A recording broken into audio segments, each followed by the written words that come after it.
Welcome back to More Law on Fox 19, your legal questions live, with local broadcaster and award-winning reporter Deb Haas and Cincinnati personal injury attorney Don Moore, recognized by Ohio super lawyers. More answers, more help, more law on Fox 19.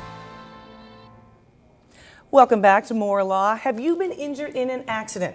Give us a call at 513-421-4691. Again, today's topic is personal injury. With me, Don Moore, his son, Dan Moore. Thanks for being here. Great to be here. It's great to be here on our first day. And let's see, we have another caller right now.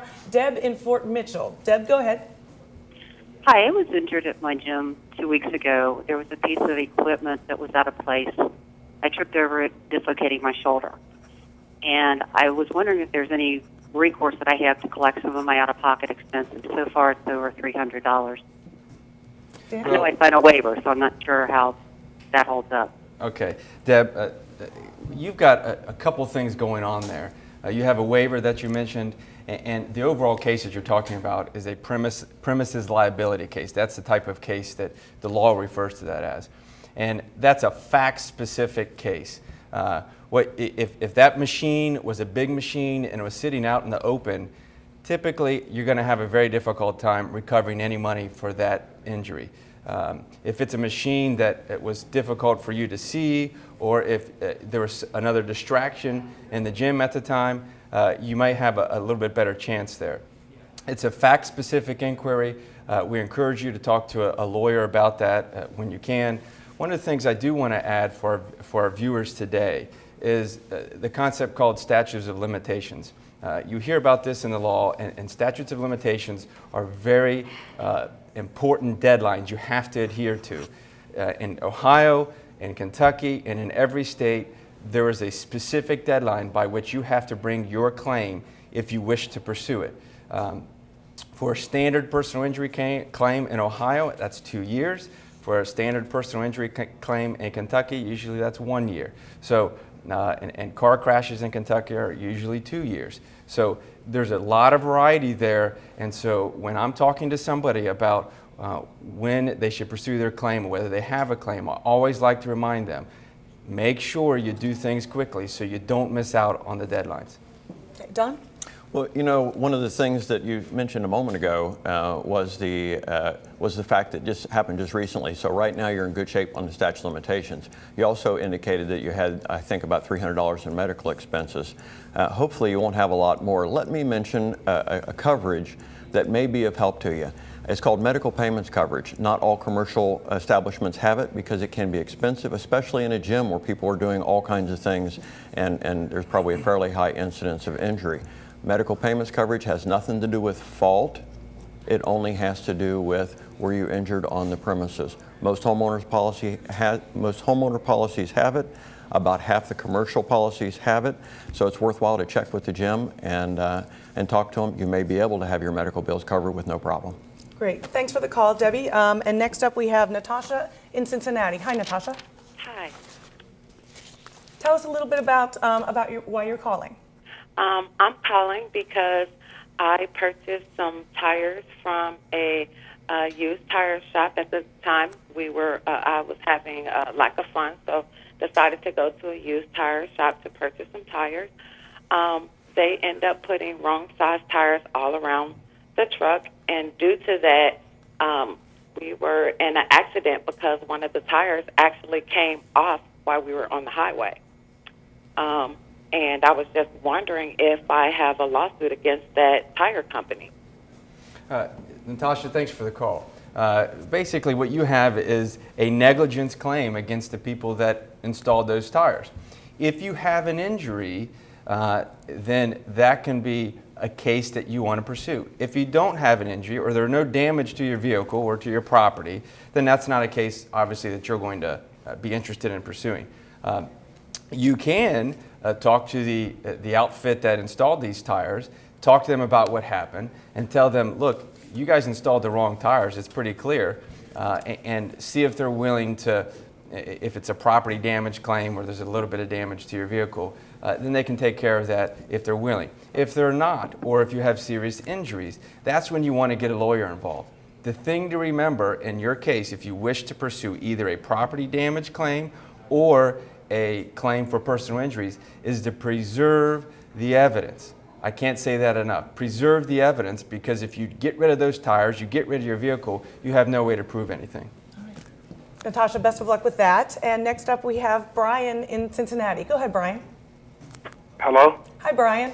Hi, my name is Brian. I was calling because I made a plasma donation, and they punctured my vein, and I ended up with deep vein thrombosis, a pulmonary embolism, and cellulitis.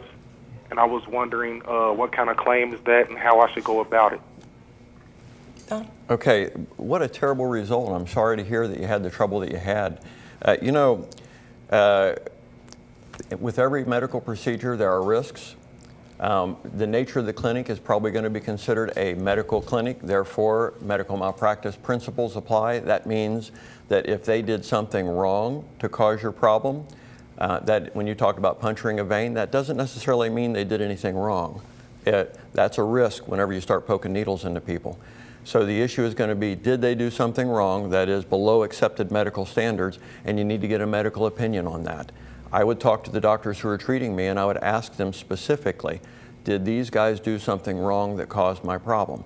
If they did, then I think you need to consult with a lawyer. If they did not do anything wrong, then I think you just need to do the best you can to recover and assume that there's probably not going to be any recovery for your injuries. Thanks for the call, Brian. You know, Don, one of the things we talk about a lot is you talk about statute of limitations, and then you also talk about contingency fees, because I think a lot of people are concerned about going to a lawyer because you just immediately think there's going to be a lot of expense, but that's not necessarily the case. That's actually a great point, and I'm glad you brought it up. It's important that people understand that they can talk to a lawyer absolutely free. We regularly talk to people on the telephone when they call us, and when I say us, I mean lawyers who do personal injury work all across this tri-state area. You can call, they're going to talk to you for nothing, they're going to see whether or not they think that you've got a case that's worthwhile to have you come in. If you come in, that's going to be for free also, because they're going to question you about your case, see whether you got one, and then what they'll do is ultimately they'll handle your case on a percentage basis, which means no recovery, no fee.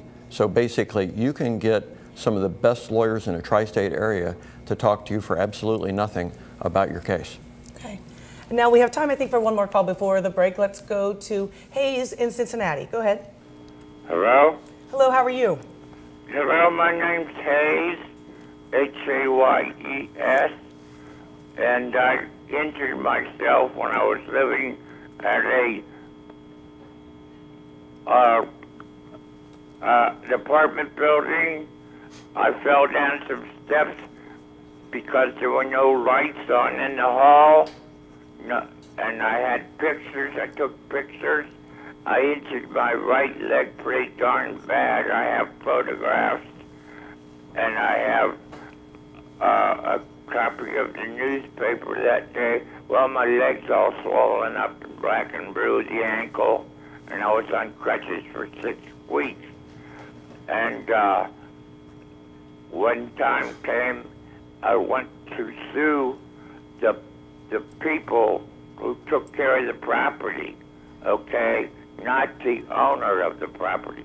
The owner of the property lived in Washington, D.C. I sued the people that were responsible for taking care of the buildings, lights, plumbing, bugs, etc. I think some of us are having a lot of trouble hearing you, sir, but we'll be right back after the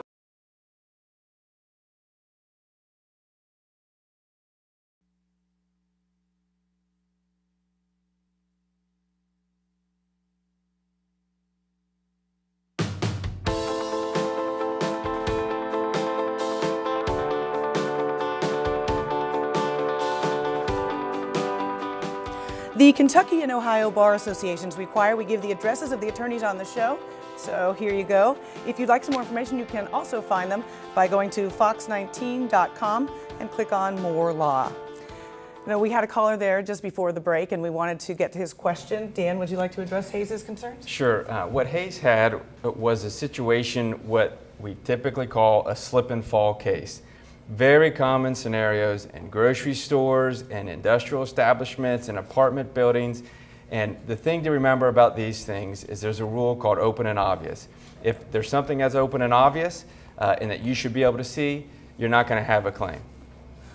Well, I think that we are out of time for our first day. So This has been a blast. Next week, we've got Ann Rickers, who is a domestic relations lawyer, and we're going to talk about love and the law. all right, terrific. Don Moore, Dan Moore, thanks very much. Thank you for joining us. Join us again next Monday morning at 9:30 when we'll be taking questions about divorce. Have a great day.